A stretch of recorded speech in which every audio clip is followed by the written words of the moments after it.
রাজবাড়ী পৌরসভার বাজার পরিদর্শক শহীদুল ইসলামের বিরুদ্ধে ১.৫ লক্ষ টাকা ঘুষ দাবি এবং টাকা না পেয়ে দোকানঘর অবৈধভাবে উচ্ছেদের অভিযোগ তুলেছেন এক নারী ব্যবসায়ী। ভুক্তভোগী রোকেয়া বেগমের দাবিকৃত ঘুষ দিতে ব্যর্থ হওয়ায় অন্য ব্যবসায়ীদের সাথে যোগসাজশে দীর্ঘ ৫৫ বছরের পুরনো ব্যবসা প্রতিষ্ঠানটি ঘুরিয়ে দেওয়া হয়েছে। অভিযোগ অস্বীকার করে বাজার পরিদর্শক বিষয়টিকে জেলা প্রশাসনের অভিযান বলে দাবি করলেও এ নিয়ে এলাকায় ব্যাপক চাঞ্চল্যের সৃষ্টি হয়েছে। বিস্তারিত থাকছে বাবলু শেখের প্রতিবেদনে। রাজবাড়ী পৌরসভার বাজার পরিদর্শক শহীদুল ইসলামের বিরুদ্ধে ঘুষ গ্রহণ ও ক্ষমতার অপব্যবহারের অভিযোগে সংবাদ সম্মেলন করেছেন ভুক্তভোগী ব্যবসায়ী রোকেয়া বেগম ও তার পরিবার। সংবাদ সম্মেলনে অভিযোগ করা হয়, রাজবাড়ী দুধবাজারের দীর্ঘ ৫৫ বছরের পুরনো ব্যবসা প্রতিষ্ঠানটি টিকিয়ে রাখতে রোকেয়া বেগমের কাছে ১,৫০,০০০ টাকা ঘুষ দাবি করেন শহীদুল ইসলাম। ভুক্তভোগী পরিবার সেই টাকা দিতে ব্যর্থ হওয়ায় প্রতিবেশী ব্যবসায়ী জাহাঙ্গীরের কাছ থেকে মোটা অঙ্কের অর্থের বিনিময়ে গত ১০ নভেম্বর মোবাইল কোর্টের মাধ্যমে স্থাপনাটি অবৈধ উল্লেখ করে উচ্ছেদ করা হয়।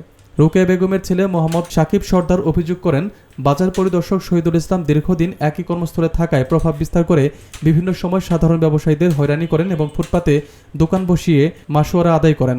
তবে এইসব অভিযোগের বিষয়ে জানতে চাইলে বাজার পরিদর্শক শহীদুল ইসলাম মুঠোফোনে জানান, উচ্ছেদ অভিযানের বিষয়ে তিনি কিছু জানেন না। জমিটি জেলা প্রশাসকের হওয়ায় উচ্ছেদের বিষয়টি জেলা প্রশাসনই ভালো বলতে পারবেন বলে তিনি দাবি করেন। ভুক্তভোগী পরিবার এই অন্যায়ের প্রতিকার ও ক্ষতিপূরণ দাবি করেছেন।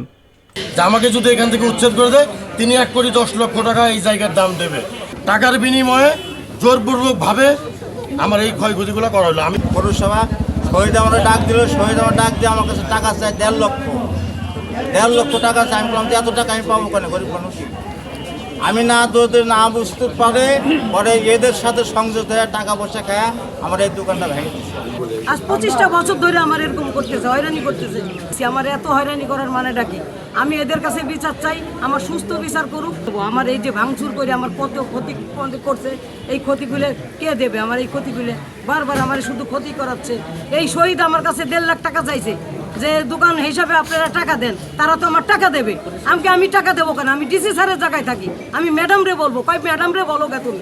ম্যাডাম রে বললে আমার কি করবা তুমি? আমি পৌরসভার কর্তৃপক্ষ, আমার এই কথা কয় হুমকি দেয়। আমার স্বামীর ডেকে নিয়ে টাকা চাইছে, টাকা চাই সে একটা কাগজ করছিলাম, এক ডিসি স্যার করে দিছিল, সে কাগজটাও গায়েব করে দিচ্ছে আমারে।